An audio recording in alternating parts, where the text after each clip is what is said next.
Le Sénat de l'État d'Alabama vient de voter une loi interdisant l'avortement, même en cas de viol ou d'inceste. Super!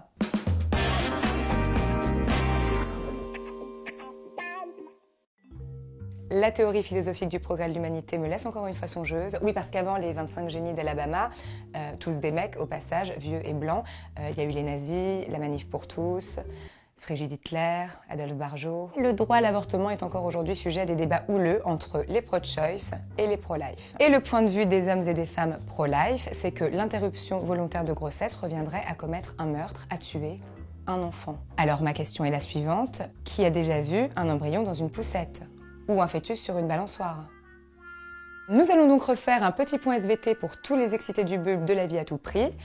Un embryon ou un fœtus ne sont pas un bébé, ils pourraient le devenir, mais ils ne le sont pas encore. Et l'interruption volontaire de grossesse consiste justement à interrompre volontairement le processus qui conduirait à la formation puis à la naissance d'un bébé. Et lui épargner par là même une vie de merde, étant donné qu'il n'est pas voulu par la personne qui le porte, dans son corps, dont elle est propriétaire.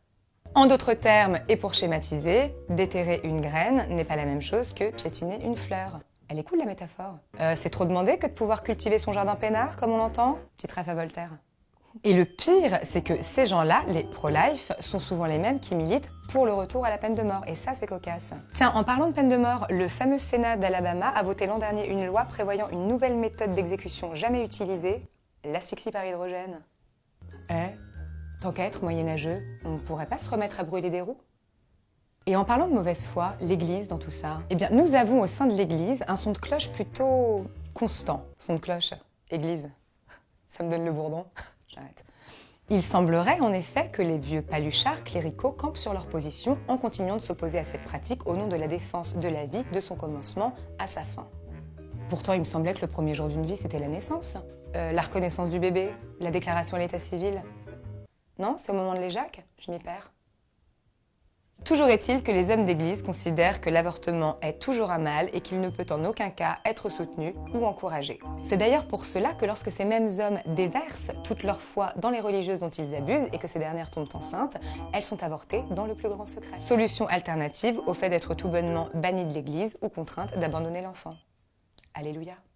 Dans de nombreux pays encore, et dans la loi votée récemment en Alabama, en 2019, aux États-Unis, seconde puissance mondiale, le droit à l'avortement est interdit, même en cas de viol ou d'inceste.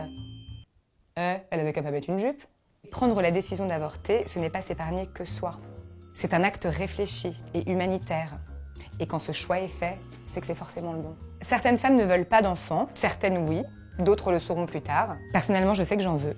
Et je remercie toutes les femmes grâce à qui il m'est possible aujourd'hui, dans mon pays et quoi qu'il puisse m'arriver, de décider quand et avec qui j'en aurai.